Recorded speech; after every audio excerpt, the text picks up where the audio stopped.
Party MLA ఈరోజు demand చేస్తూ ఉన్నారు. ఎమ్మెల్సీ కేసీఆర్ చేసినటువంటి సమగ్ర కుటుంబ సర్వేనే కరెక్ట్, కాంగ్రెస్ చేసింది బోగస్ అనేటువంటి చెప్తూనే ఇది జానారెడ్డి సర్వే అంటున్నారు.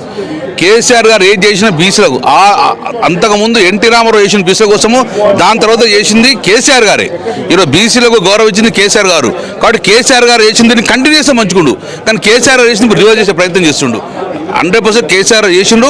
బీసీ వర్గాలు ముందు తీసుకెళ్ళింది కాబట్టి ఇంకా వీళ్ళు దాన్ని ఇంకొంచెం ముందు తీసుకుపోతారు అనుకున్నాం, కానీ మొత్తానికి వెనుక నెట్టేసే ప్రయత్నం చేస్తున్నారు. కాబట్టి డెఫినెట్గా మా వాటా కోసం కొట్లాడుతాం. బీసీ శాఖ మంత్రిగా కూడా ఉన్నారు. ఇప్పుడు సభలో ఏం చెప్పబోతా ఉన్నారు డిస్కషన్? 100% మేము బీసీ ఎమ్మెల్యేగా ఉన్నాము, మేము బీసీల బిడ్డము, మా జాతికి ఎక్కడో అన్యాయం జరగకూడదు.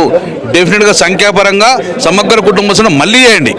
10 రోజుగా 20 రోజుగా డేట్ పెట్టండి, ఒక డెడికేషన్ డే పెట్టుకోండి. ఆ రోజు మొత్తం మందిరంగా మీ యొక్క గణాంకాలు మొత్తం తీసుకొని గ్రామసభలు పెట్టండి, ఊరూర్లో గ్రామసభ పెట్టుకొని లిస్ట్ అనౌన్స్ చేయండి. మా పేరు బీసీలో ఉందా లేదా అని. ఎక్కడైతే ఓటర్ లిస్ట్ పేరు వస్తుందో అట్లా మా పేరులో బీసీ లిస్ట్ ఉందా ఉండి లేకపోతే నమోదు చేసుకుంటారు. అప్పుడు కానీ మీరు అసెంబ్లీ పెట్టుకొని మీరు జీవో